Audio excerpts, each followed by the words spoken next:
Hello students, goodwill classes में आपका बहुत बहुत स्वागत है। स्टूडेंट, क्लास 11th का हम अकाउंटेंसी कर रहे हैं और अकाउंटेंसी के कुछ पार्ट ऑलरेडी कंप्लीट हो चुके हैं। डिस्क्रिप्शन बॉक्स में जाएं और उनको कंप्लीट कीजिए। एक प्लेलिस्ट आपको अच्छे तरीके से अरेंज्ड तरीके से आपको मिलेगा और प्लेलिस्ट चेक कीजिए क्लास 11th अकाउंट्स का। उसमें 1 बाय 1 सभी टॉपिक आपको कवर कर दिए जाएंगे, ठीक है। तो वो आप देखिए एक बार। अभी जो हमारा टॉपिक चलने वाला है, जो स्टार्ट होने वाला है, वो है रूल्स ऑफ डेबिट क्रेडिट। और rules of debit credit topic बहुत ही ज़्यादा इम्पॉर्टेंट ये टॉपिक है। क्यों? क्योंकि ये ही चैप्टर, ये रूल्स ही आपका एक बेस ऐसा तैयार करता है जिसमें आप अच्छे से न्यूमेरिकल पर अपनी पकड़ बना पाएंगे। और rules of debit and credit जैसे ही आप इस रूल्स को समझ लेते हैं तो न्यूमेरिकल जितने भी आप करेंगे आपको अच्छे से वो समझ आएंगे। इसका मतलब ये हुआ कि ये टॉपिक अभी बहुत ही ज़्यादा इम्पॉर्टेंट है। और फिलहाल तो हम इनकी इस टॉपिक में सिर्फ थ्योरी ही कंसेप्ट मतलब समझेंगे, सिर्फ रूल समझेंगे, लेकिन न्यूमेरिकल अभी नहीं है। तो अच्छे से पहले हम लोगों को यही क्लियर करना है कि रूल्स क्या है डेबिट और क्रेडिट का, ठीक है। काफ़ी स्टूडेंट्स को ऐसा लगता है कि डेबिट का मीनिंग प्लस है या फिर क्रेडिट का मीनिंग माइनस है। कई बार ऐसा भी उनको लगता होगा कि क्रेडिट का मतलब प्लस है कई बार, और कई बार डेबिट का मतलब माइनस है। लेकिन इस कन्फ्यूज़न को आप इस टॉपिक में अच्छे से दूर कर लेंगे और अच्छे से यहाँ पर एक बार क्लियर कर लें कि डेबिट और क्रेडिट का रूल क्या है। फिर आपका जो बेस है आगे, ठीक है, आगे की जर्नी आपकी जो रहेगी वो बहुत ही अच्छी रहेगी। अब रूल्स ऑफ डेबिट और क्रेडिट क्या है, तो नाम से ही आपको पता चल रहा है कि रूल्स ऑफ डेबिट क्रेडिट, यानी यहाँ पर आप सीखने वाले हैं कि कहाँ पर किस अकाउंट को डेबिट किया जाएगा और कहाँ पर किस अकाउंट को क्रेडिट किया जाएगा। ये हम लोगों को यहाँ पर समझना है। तो यहाँ पर पढ़ लेते हैं एक बार क्या लिखा है। एवरी बिजनेस ट्रांजेक्शन एस्पेक्ट 2 और मोर अकाउंट्स। आपने ये भी देखा है कि हर एक बिजनेस जो ट्रांजैक्शन होती है, हमारा डबल एंट्री सिस्टम है। तो जब भी हम कोई ट्रांजैक्शन करते हैं तो वो कम से कम 2 अकाउंट को जरूर इफेक्ट करेगी, एक डेबिट साइड और क्रेडिट साइड, ठीक है। कम से कम 2 अकाउंट, और 2 से ज़्यादा भी हो सकते हैं। ऐसा हो सकता है कि एक अकाउंट डेबिट हो रहा हो और 2 अकाउंट क्रेडिट हो रहा हो, ठीक है। तो इसको और अच्छे से अभी हमें समझना है। An account is a summarised record, ठीक है। हमने थ्योरी में भी पढ़ा था और पहले भी इसके बारे में इंफॉर्मेशन दी गई है कि अकाउंट जो होता है ना, वो एक समराइज्ड रिकॉर्ड होता है, ठीक है। जैसे हम बैंक में आप देखें कि बैंक में आप जाएं तो आपके नाम का भी अकाउंट बना हुआ, अगर आपने बैंक में अपना अकाउंट खुलवाया हुआ है, ठीक है। तो बैंक में बहुत सारे कस्टमर होते हैं तो सभी का अलग अलग अकाउंट होता है। इट मीन्स वो आपकी एक समरी होती है। अगर आपका नाम कोई भी है, मिस्टर एक्स है, तो आप एक्स का नाम से एक अकाउंट होगा, उसमें आपकी समरी होगी कब आपने कितना अमाउंट डिपॉजिट किया है, कितना अमाउंट आपने विड्रॉ किया है।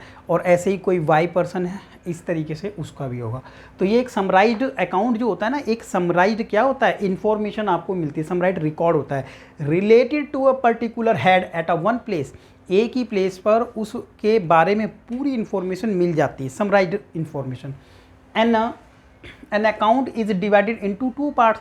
और जो भी एक अकाउंट होता है उसको 2 पार्ट्स में डिवाइड किया जाता है। तो अकाउंट तो हमने अभी यहाँ पर बनाया तो नहीं है पूरी तरीके से, लेकिन किस तरीके के अकाउंट का जो फॉर्मेट है वो किस टाइप का होता है वो आपको थोड़ा सा यहाँ पर क्लियर हो जाएगा। कि देखिए अकाउंट इस तरीके से होता है, जो भी हम अकाउंट बनाते हैं इस तरीके से वो होता है। सबसे पहले यहाँ लिखा होता है डेट, यहाँ लिखा होता है पर्टिकुलर, और यहाँ लिखा होता है अमाउंट। फिर यहाँ डेट, ये पर्टिकुलर और अमाउंट, इस तरीके से उसका एक फॉर्मेट रहता है। ये वाली साइड हमारी डेबिट होती है और ये वाली साइड हमारी क्रेडिट होती है, हमेशा ये चेंज नहीं होती है। अब ये अकाउंट किस चीज़ का है, सपोज ये अकाउंट है हमारे फर्नीचर का, मान लेते हैं हम, क्या है, फर्नीचर का अकाउंट है ये। अब यहाँ से देखिए ये अकाउंट है फर्नीचर का, ठीक है, ऐसा अकाउंट है। अब एक साइड यानी फर्नीचर जो है ना, एक साइड उसकी वैल्यू बढ़ती होगी और दूसरी साइड फर्नीचर की वैल्यू घटती होगी। लेकिन अब ये देखना है कि कौन सी साइड बढ़ रही है फर्नीचर की वैल्यू और कौन सी साइड घटती है।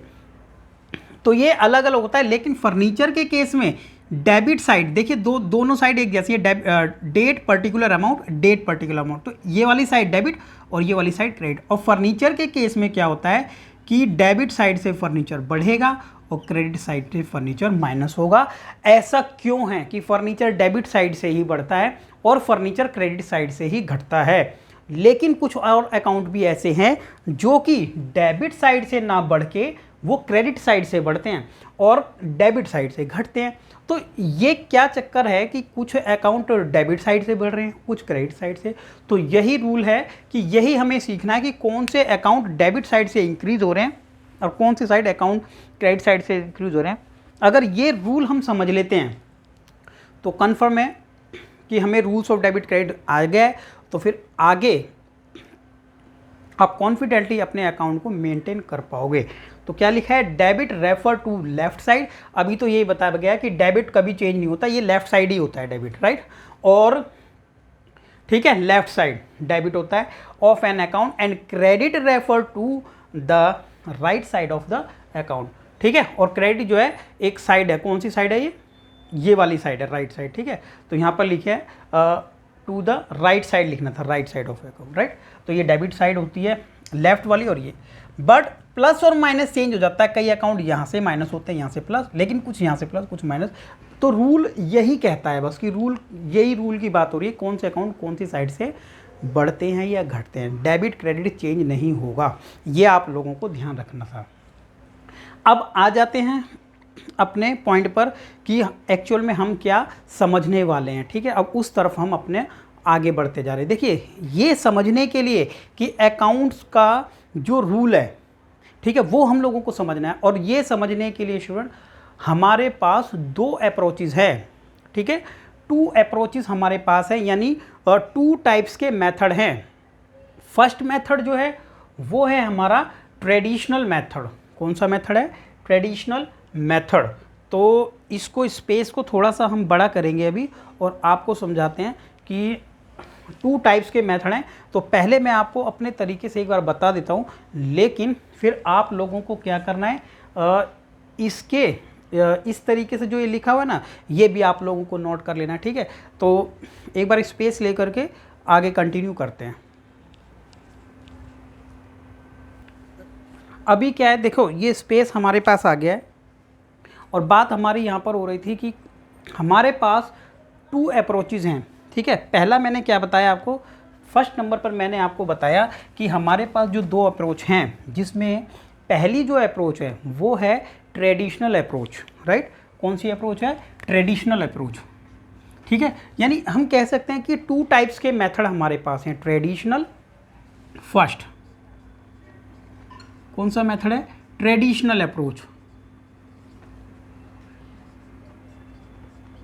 और जो दूसरा है वो है सेकंड नंबर पर जो हमारे पास मेथड है। ये फर्स्ट मेथड है ट्रेडिशनल अप्रोच और जो सेकंड है वो है मॉडर्न अप्रोच। कौन सा है, मॉडर्न अप्रोच। ठीक है, अब आप एक चीज़ ये समझें, जो ट्रेडिशनल है उसका तो मीनिंग होता है पुराना। ट्रेडिशनल का मतलब क्या होता है, पुराना।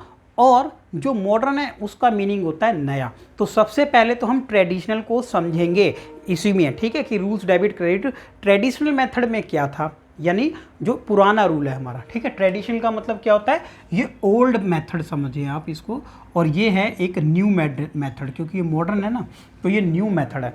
अब आप ये भी बात समझिए कि जो ट्रेडिशनल मेथड है ना, उसको हमें एग्ज़ाम के पॉइंट ऑफ व्यू से, ठीक है, हमारे न्यूमेरिकल के पॉइंट ऑफ व्यू से समझना है। लेकिन जब भी हम अप्लाई करेंगे ना, जब भी हम इस बात को समझेंगे कि डेबिट करना कहाँ पर है, क्रेडिट करना है, तो ये हम मॉडर्न से ही समझेंगे। लेकिन ठीक है, अभी हम सिर्फ एग्ज़ाम के पॉइंट ऑफ व्यू से क्लियर जरूर करेंगे इसको, लेकिन आगे सभी क्वेश्चन में मेरी तरफ से ये राय रहेगी कि आप लोगों को मॉडर्न ही अप्लाई करना है। ठीक है, लेकिन हमें समझना कौन सा है, ट्रेडिशनल भी समझना है। तो आ जाते हैं ट्रेडिशनल मेथड पर। और ट्रेडिशनल मेथड में क्या किया गया है, अकाउंट्स को, मतलब ये जो डिवाइड किया गया ना ट्रेडिशनल मेथड में, ठीक है, तो ट्रेडिशनल में टू पार्ट्स में डिवाइड कर दिया गया है। तो ट्रेडिशनल को हम समझ रहे हैं अच्छे से अब, और मॉडर्न को फिर समझेंगे उसके बाद। ट्रेडिशनल को फर्दर जो डिवाइड किया गया है वो टू पार्ट्स में डिवाइड कर दिया गया। देखिए फर्स्ट ऐसे, ठीक है। 2 पार्ट्स में इसको फर्दर डिवाइड किया गया। कैसे डिवाइड किया गया है? पर्सनल और इम्पर्सनल में किया गया। फर्स्ट नंबर पे हमने क्या किया है? पर्सनल और इम्पर्सनल, ठीक है। इस बात को अभी हम समझ रहे हैं। अकाउंट्स को ट्रेडिशनल मेथड के अकॉर्डिंग 2 पार्ट्स में कैटेगराइज किया गया, जिसमें पर्सनल और इम्पर्सनल में डिवाइड किया गया, राइट। अब देखिए पर्सनल जो है, पर्सनल को अगर हम आगे डिवाइड करें, पर्सनल को आगे अगर डिवाइड करें तो ये समझाया गया है कि पर्सनल जो है, पर्सनल नेचर के अकाउंट, पर्सनल नेचर के अकाउंट होते हैं नाम से रिलेटेड, ठीक है। पर्सनल वाले कौन से होते हैं? नाम से रिलेटेड। और इनको फर्दर जो डिवाइड किया गया है वो 2 पार्ट्स में डिवाइड किया गया है, इसको भी, ठीक है। इनको भी फर्दर 2 पार्ट्स में डिवाइड किया गया, इसको भी और इसको भी। जब ये डिवाइड किया गया है 2 पार्ट्स में, तो पर्सनल के अंदर आता है रियल और नॉमिनल, रियल एंड नॉमिनल, ठीक है। आप समझते चलें कि ठीक है क्या हुआ है। सबसे पहले हमने डिवाइड किया है इसको पर्सनल में और इम्पर्सनल में, ठीक है। पर्सनल और इम्पर्सनल नेचर हमने इसको डिवाइड किया है ट्रेडिशनल को, ठीक है। समझेंगे अभी। देखिए उसके बाद जो पर्सनल है ना, उनको फर्दर कैटेगराइज किया गया। पर्सनल वाले वो अकाउंट होते हैं जो रिलेटेड होते हैं किससे? किसी भी इंडिविजुअल से रिलेटेड होते हैं, ठीक है। किसी भी इंडिविजुअल से। अब वो इंडिविजुअल कैसा हो सकता है? वो इंडिविजुअल हो सकता है नेचुरल पर्सन हो सकता है। कैसा हो सकता है? Natural person. कौन सा हो सकता है? नेचुरल पर्सन, ठीक है। नेचुरल पर्सन हो सकता है। कौन हो सकता है नेचुरल पर्सन? जो एक पर्सनल है, पर्सनल जो अकाउंट है वो नेचुरल पर्सन भी हो सकते हैं इसके अंदर, और हो सकते हैं कौन से? आर्टिफिशियल पर्सन हो सकते हैं, और रिप्रेजेंटेटिव,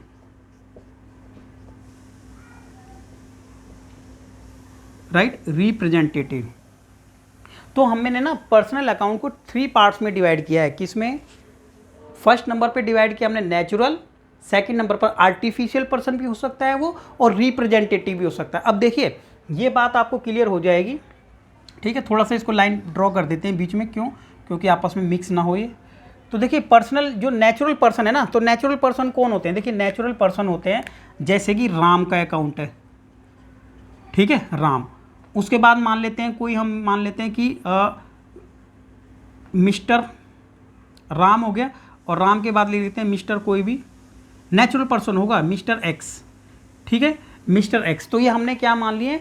नेचुरल पर्सन मान ली, ठीक है। तो ये भी पर्सन, ये भी पर्सन है, ये भी पर्सन है, लेकिन ये ऐसा पर्सन है जो नेचुरल है, जो सांस लेता है, ठीक है। ह्यूमन बीइंग कोई होगा। और आर्टिफिशियल पर्सन में ऐसे पर्सन आएंगे जो सांस नहीं लेते हैं, जो ह्यूमन बीइंग नहीं है, आर्टिफिशियल है, ठीक है, जिनको मैन मेड है, मतलब मैन ने बनाया। जैसे कोई कंपनी, कंपनी में क्या हो सकता है? जैसे कि हो सकता है जैसे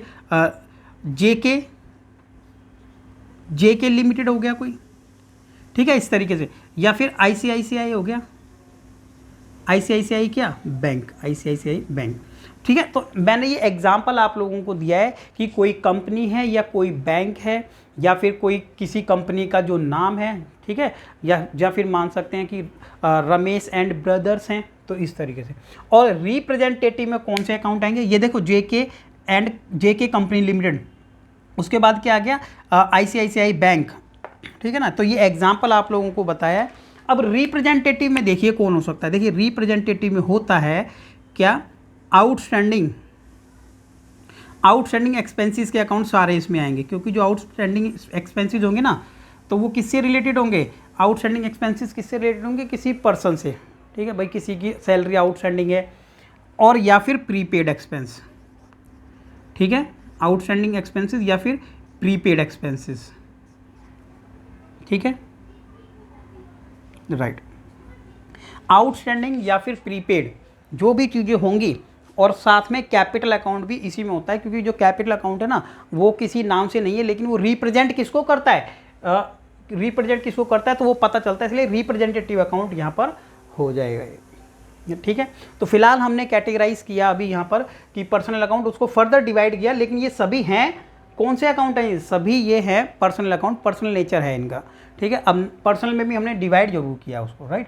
तो पर्सनल में ये सभी अकाउंट होते हैं जो नाम से रिलेटेड होते हैं, ये आपने समझा। उसके बाद आ जाएगा रियल। अब रियल सारे अकाउंट कौन से हैं, जो एसेट्स से रिलेटेड हैं, ये सभी एसेट्स हैं, ठीक है, सभी एसेट्स हैं। लाइक एग्जाम्पल लिख लीजिए, एसेट्स में आ जाएगा जैसे मशीनरी है, आप इसको नोट कर लें प्रॉपर तरीके से, नोट्स बना के, मशीनरी है, या फिर कर लेते हैं फर्नीचर है, तो वो हम क्या मानेंगे, उसको रियल है। मशीनरी है, फर्नीचर है, डेटर इसमें नहीं आएगा, बिकॉज डेटर का कोई ना कोई नेम होता है, ठीक है, डेटर का कोई नेम होता है, जैसे विवेक है, नवीन है, नितिन है, किसी तरीके के नेम होंगे तो वो क्या होंगे, हमारे डेटर होंगे, राइट।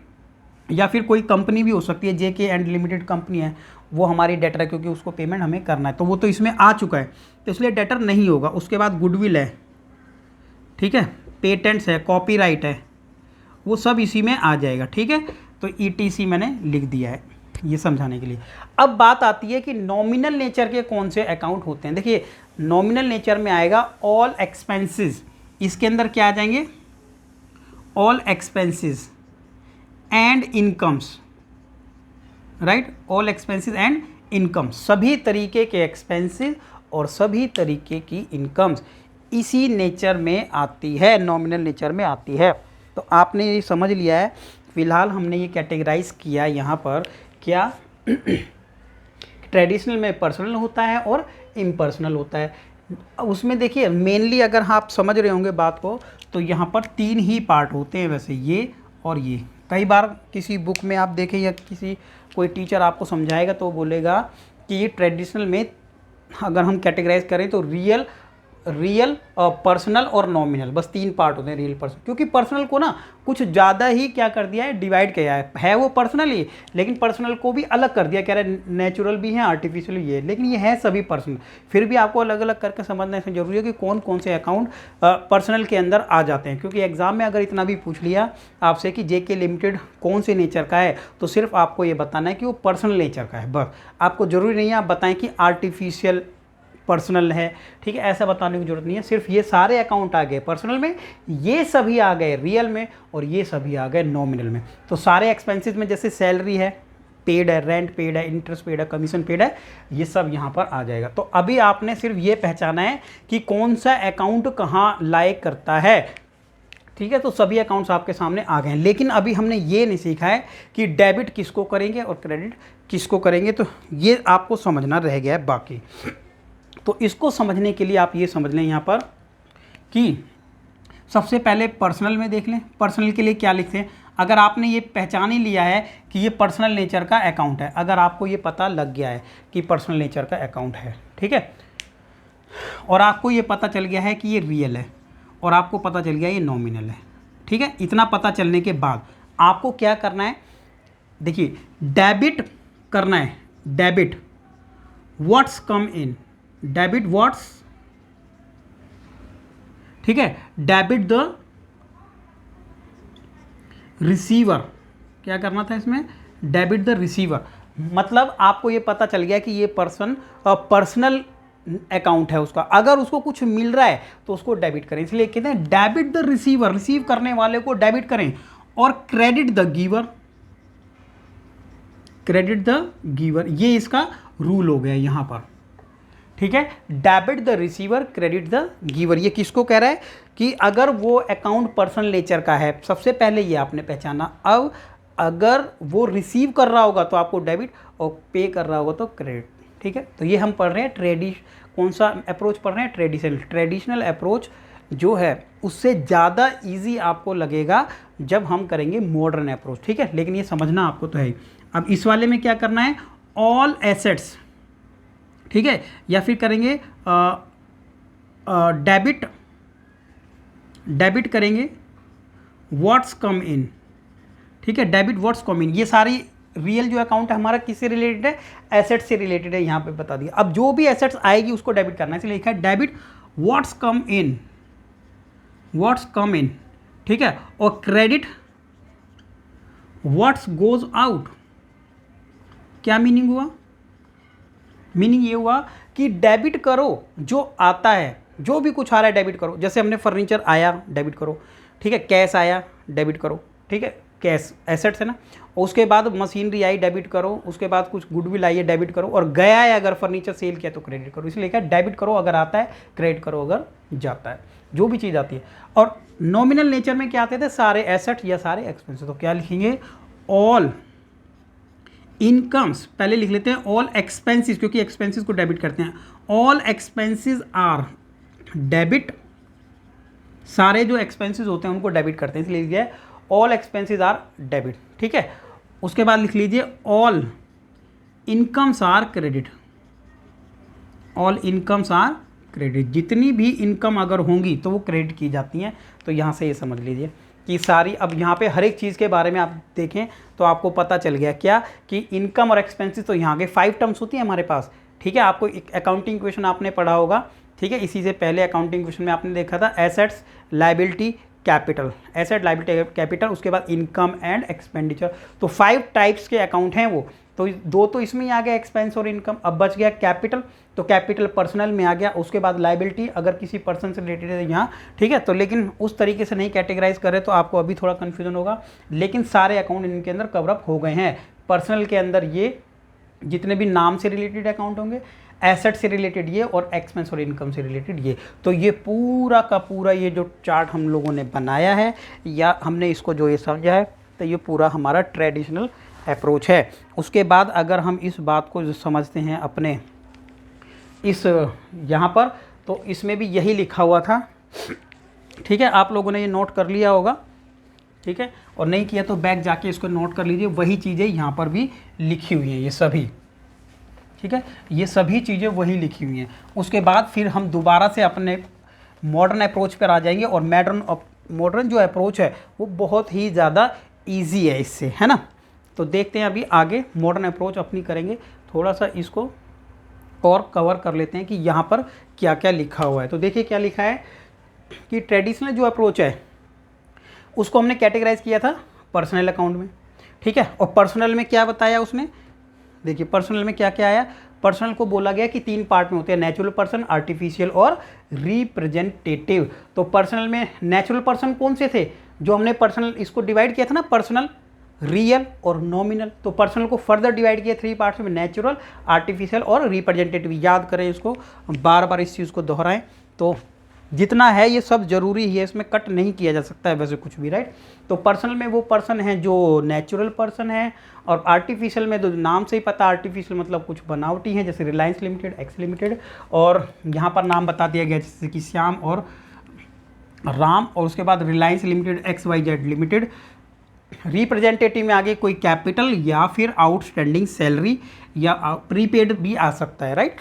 तो ये आ गया था यहाँ पर, हमने बस इसको अब आगे पढ़ लिया। अब आ गया सेकंड नंबर पर आ गया इम्पर्सनल। इम्पर्सनल को हमने फर्दर डिवाइड किया था रियल में और नॉमिनल में, real and nominal. Real account कौन से थे, रियल अकाउंट्स के अंदर वो सारे अकाउंट आते हैं जो एसेट से रिलेटेड है, लेकिन डेटर नहीं होता इसमें, क्योंकि डेटर का कोई एक नाम होता है जो कि ऊपर वाले अकाउंट पर्सनल में अंडर उसके आ जाता है। सारे अकाउंट आएंगे, जैसे गुडविल है, ट्रेडमार्क है, पेटेंट्स है, या इंटेंजिबल एसेट्स है, या फर्नीचर है, बिल्डिंग है, राइट। इंटेंजिबल एसेट वो एसेट्स हैं जिनको हम छू नहीं सकते हैं, टच नहीं कर सकते हैं, ठीक है, लेकिन ये फर्नीचर, बिल्डिंग है, ये सभी टेंजिबल एसेट्स हैं। नॉमिनल अकाउंट कौन सा था हमारा, नॉमिनल था जिनके अंदर सारे एक्सपेंस यानी सैलरी, रेंट और कमीशन, सैलरी, रेंट, कमीशन, ठीक है, खर्चे, या फिर इसी तरीके की कोई इनकम रिसीव हमें होती हो, ठीक है। तो सारे लॉस आ जाएंगे और सारी इनकम आ जाएगी इसके अंदर, ये था। उसके बाद पहले तो हमने यही समझा था कि किस अकाउंट के अंदर क्या आता है, उसके बाद ही तो ये आया था कि पर्सनल अकाउंट का रूल क्या है। पर्सनल अकाउंट का रूल है कि debit the receiver, credit the giver. उसके बाद रियल में था ऑल व्हाट डेबिट करें व्हाट्स कम इन, क्रेडिट करें व्हाट गोज आउट। उसके बाद लास्ट था debit all the expenses, credit all the, ठीक है, क्या करेंगे, क्रेडिट, ये क्रेडिट लिखा है थोड़ा कट गया है, कि क्रेडिट करेंगे हम किसको, जो भी हमारे इनकम्स हैं। अब हमारा रूल आ जाता है मॉडर्न अप्रोच, ठीक है। मॉडर्न अप्रोच हम लोगों को समझना है, बहुत आसान ये अप्रोच है। तो मॉडर्न अप्रोच को एक बार देखते हैं हम लोग कैसे इसको करें, राइट। देखते हैं मॉडर्न अप्रोच एक बार, देखिए अब देखिए दोनों ही जो मेथड हैं वो बहुत ही इम्पॉर्टेंट हैं, लेकिन अपनी प्रैक्टिस में आपको मॉडर्न मेथड को अप्लाई करना है। मॉडर्न मेथड बहुत ही ज़्यादा सिंपल है, ठीक है, और इसको करना बहुत अच्छा रहेगा, ठीक है। कि आपको कोई भी पूछता है कि किस अकाउंट को डेबिट किया जाएगा, कि कौन सा अकाउंट क्रेडिट होगा, कि सभी ये स्टार्टिंग में आपसे पूछते हैं, ठीक है। स्कूल में टीचर्स पूछते हैं या कोई अकाउंट बनाते हैं तो आपको प्रॉब्लम आती है कि कौन डेबिट होगा या क्रेडिट। आप मॉडर्न से ही करें, ठीक है। अपनी प्रैक्टिस में ज़्यादा से ज़्यादा क्या करें, मॉडर्न रखें, लेकिन ट्रेडिशनल को भी आपको छोड़ना नहीं है। तो अब आप इस बात को समझें कि हमारे मॉडर्न मेथड के अकॉर्डिंग हमें अकाउंट्स को 5 पार्ट्स में कैटेगराइज करना है। कितने में करना है, 5 में। तो हम सीख रहे हैं अब मॉडर्न अपना मेथड की कैसे होगा, ठीक है। ये है हमारी मॉडर्न अप्रोच, राइट।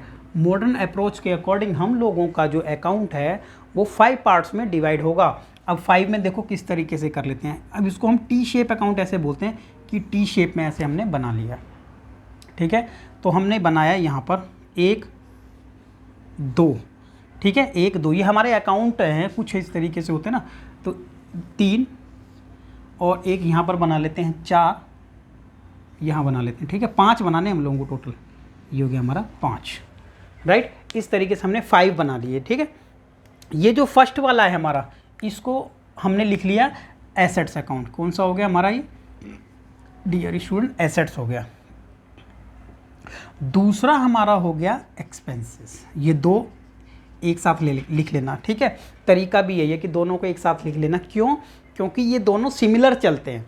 बाकी जो ये हैं तो ये सब अलग चलते हैं। जैसे एसेट्स के बाद क्या लिख लेते हैं, मान लेते हैं हम कैपिटल या लाइबिलिटी लिख लेते हैं, ठीक है। लाइबिलिटीज़, इनकम लिख लेते हैं, इसी को रिवेन्यू भी बोलते हैं, ठीक है। इनकम को ही क्या बोलते हैं, रिवेन्यू भी बोलते हैं इसी को।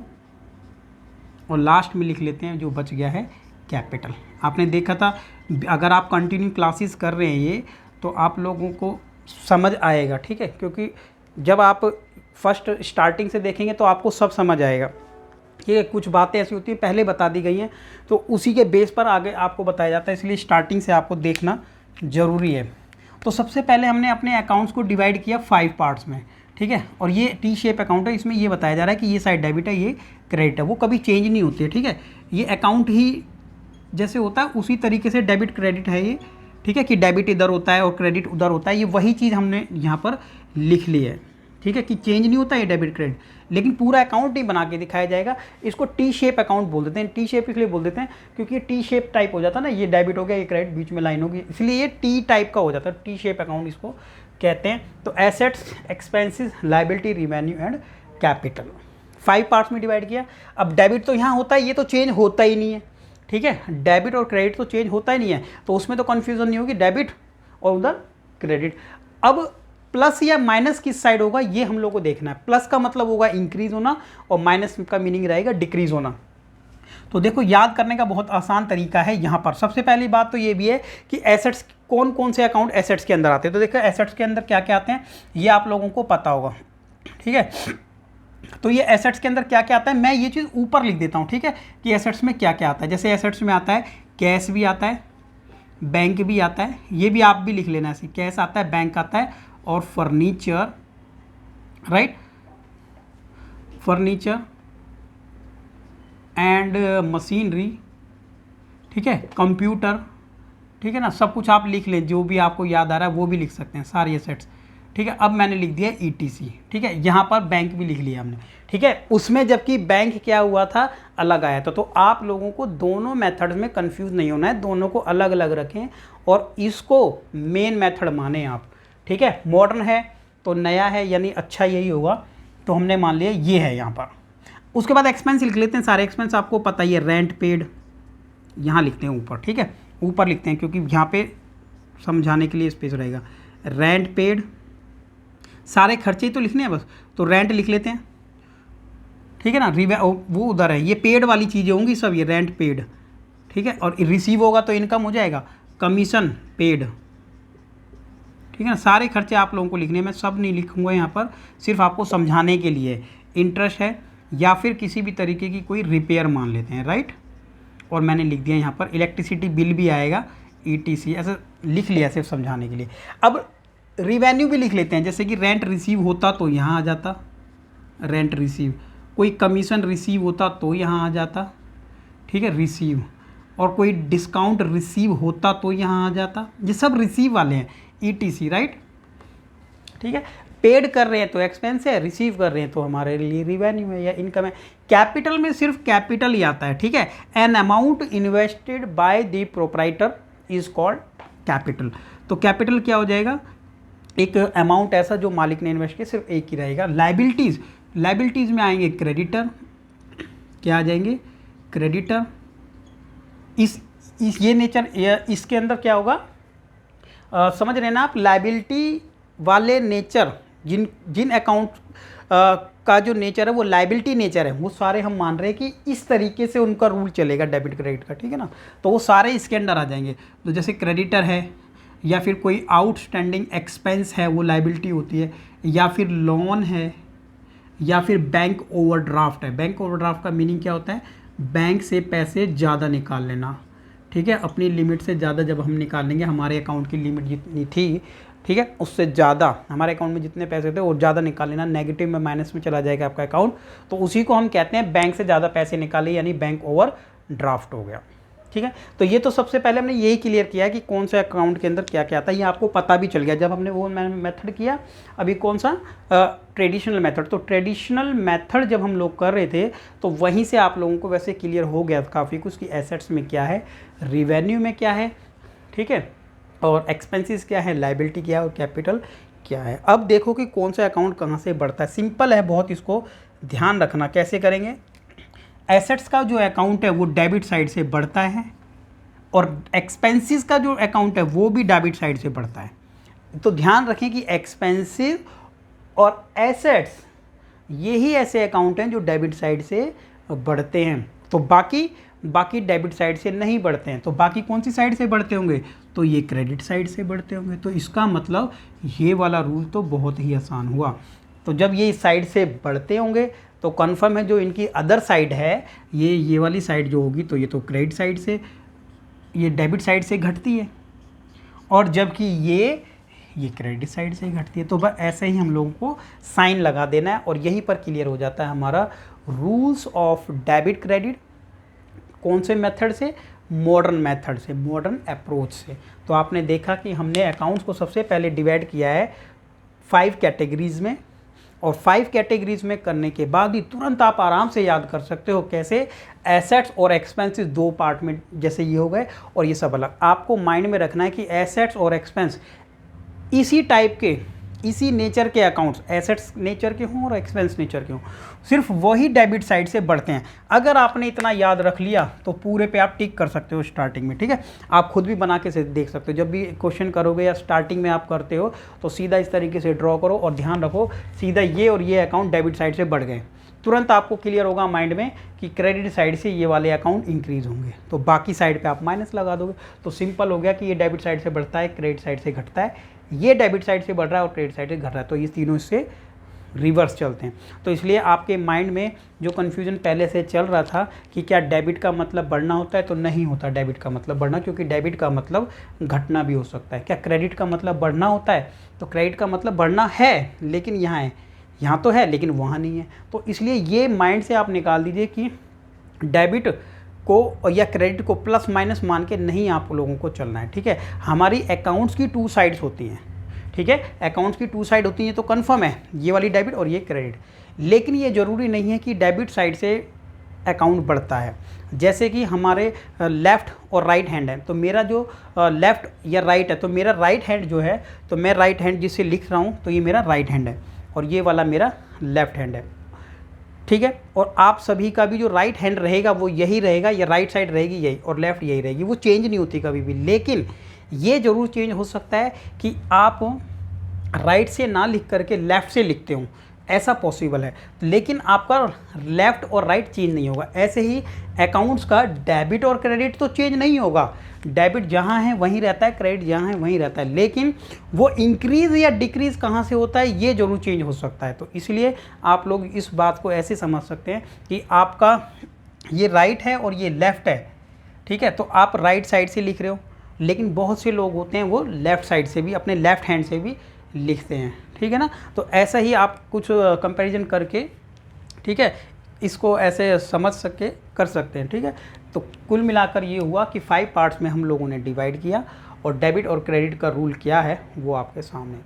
उसके बाद हम अपना जो थ्योरेटिकल जो पार्ट है उसमें कुछ बचता नहीं है, ठीक है, तो वो आप लोग खुद समझ के भी कर सकते हैं, ठीक है ना, कुछ नहीं है उसके अंदर। तो ये आप लोगों ने नोट कर लिया होगा। अब आ जाते हैं अपना जो हम लोगों ने इसमें लिखा हुआ है, और आप लोगों को भी नोट कर लेना है, ठीक है। तो ये आपने नोट किया होगा। अब ये यहाँ पर रूल्स ऑफ डेबिट क्रेडिट बताया हुआ है, लेकिन ये किस तरीके से बताया कि एसेट्स है इंक्रीज होती है, ठीक है, डेबिट साइड से, वही चीज़ लिखी है। उसके बाद एक्सपेंसेस के बारे में भी लिखा है, ये भी डेबिट साइड से इंक्रीज हो, फिर ये तीनों जो बच गए उसके बारे में लिखा है। तो लेकिन ये लिखा हुआ किस तरीके से है तो वो थोड़ा सा समझने में प्रॉब्लम आती है, लेकिन जो हम लोगों ने बना के समझा है वो ज़्यादा ईजी है। यहाँ पर ये बताया हुआ है कि क्या है कि डेबिट एंड क्रेडिट प्लस और माइनस की तरह होते हैं, लेकिन ये ज़रूरी नहीं है कि हर बार डेबिट का मतलब प्लस हो या माइनस हो, ठीक है। तो वो चीज़ है, तो वो जो आपको समझाया वो बेस्ट है, ठीक है। तो आप इसको भी नोट कर सकते हैं, ठीक है। अब ये वही चीज़ है, इसमें बताया कि एसेट जो होती है वो एसेट हमेशा डेबिट से इंक्रीज़ होगी, तो इसने ऐसे निशान लगा के बताया इंक्रीज़ हो रही है, तो और ये डिक्रीज़ हो रही है तो क्रेडिट। तो ये इसने एसेट्स के बारे में। और एक्सपेंस, एसेट्स और एक्सपेंसेस दोनों एक ही तरीके से चलते हैं, और ये ऐसा क्यों होता है तो आप ये बात को समझें। आप फर्नीचर खरीद रहे हैं तो एसेट्स है, लेकिन आप पेट्रोल खरीद रहे हैं तो एक्सपेंस है, लेकिन खरीद तो रहे हैं, ठीक है ना। तो इसलिए इस कंसेप्ट को लेकर भी आप चल सकते हैं कि ये चीज़ें धीरे धीरे आपको क्लियर होगी। कई बार लगेगा कि संपत्ति है तो एसेट्स है तो हम डेबिट करते हैं, लेकिन एक्सपेंस है तो क्रेडिट करते हैं। तो एक्चुअल में आप उसका नेचर समझें तो वही है, ठीक है। आप मार्कर खरीद रहे हैं या कोई स्टेशनरी खरीद रहे हैं तो हम उसको एक्सपेंस कह देते हैं, लेकिन आप मार्कर ना खरीद करके कोई टेबल खरीद रहे हैं, स्टडी टेबल, तो वो तो ज़्यादा टाइम चलेगी, वो फर्नीचर में आ जाता है, ठीक है। तो है वो कुछ ऐसा ही, लेकिन फिलहाल आप लोगों को ऐसे ही समझ लीजिए कि एसेट और एक्सपेंसेस दोनों ही डेबिट साइड से बढ़ते हैं, दोनों ही, और क्रेडिट साइड से घटते हैं। बाकी ये जो बच गए तीनों, ठीक है, ये इसका रिवर्स है। ये क्या होते हैं, डेबिट साइड, हमारी जो डेबिट साइड है ये वहाँ से क्या हो जाते हैं, माइनस होते हैं, और क्रेडिट साइड से क्या होते हैं ये लोग, ये प्लस होते हैं, ठीक है। तो ये तीनों अकाउंट ऐसा होता है। तो जो हमने टी शेप बना के समझा था वो बेटर है, आप इसको नोट कर सकते हैं, ठीक है, और उसको भी नोट आप लोगों को जरूर कर लेना। तो ये टॉपिक हमारा इस तरीके से ख़त्म हो जाएगा। और लास्ट में लिखा है the account of assets and expenses show the debit balance, ये लास्ट में बता दिया गया है, ठीक है। मेरी लैंग्वेज में आप समझें इस बात को, जो हमने टी शेप अकाउंट बनाए थे उनको टी शेप के टोटल तो करना होता है अकाउंट्स में, और उनका बैलेंस भी बचता है, ठीक है। अब आपको ये ध्यान रखना है, जो अकाउंट जिस साइड से बढ़ते हैं, जो भी अकाउंट जिस साइड से बढ़ते हैं यानी प्लस होते हैं, इंक्रीज होते हैं, उसी साइड पर उनका बैलेंस बचता है। जैसे एसेट्स कौन सी साइड से प्लस हो रही थी, डेबिट से, तो उनका बैलेंस डेबिट साइड ही बचेगा। एक्सपेंस कौन सी साइड से बढ़ रहे थे, प्लस कौन सी साइड से हो रहे थे, डेबिट से, तो वहीं पर उनका बैलेंस बचता है। कैपिटल अकाउंट कौन सी साइड से इंक्रीज हो रहा था, क्रेडिट साइड, तो बैलेंस हमेशा बचेगा, अगर तो क्रेडिट साइड ही बचेगा, बैलेंस तो बच ही जाता है ना। तो ऐसा ही, ठीक है। तो और क्लियर करने के लिए आप क्लासेस कंटिन्यू करते रहिए, और अब जो आगे हमारा जो टॉपिक रहेगा इसी के बेस पर, जो अगर आपने अच्छे से समझा है, क्योंकि अब ये जब हम न्यूमेरिकल करेंगे तो सारा कंसेप्ट आपको नहीं बताया जा सकता है, अच्छे से इसको पढ़ें, 2 बार पढ़ें, 3 बार पढ़ें, अच्छे से इसको रिवाइज़ करें, ठीक है। और फिर आगे कंटिन्यू हम लेक्चर को करेंगे अपना न्यूमेरिकल पार्ट को। Okay, thank you.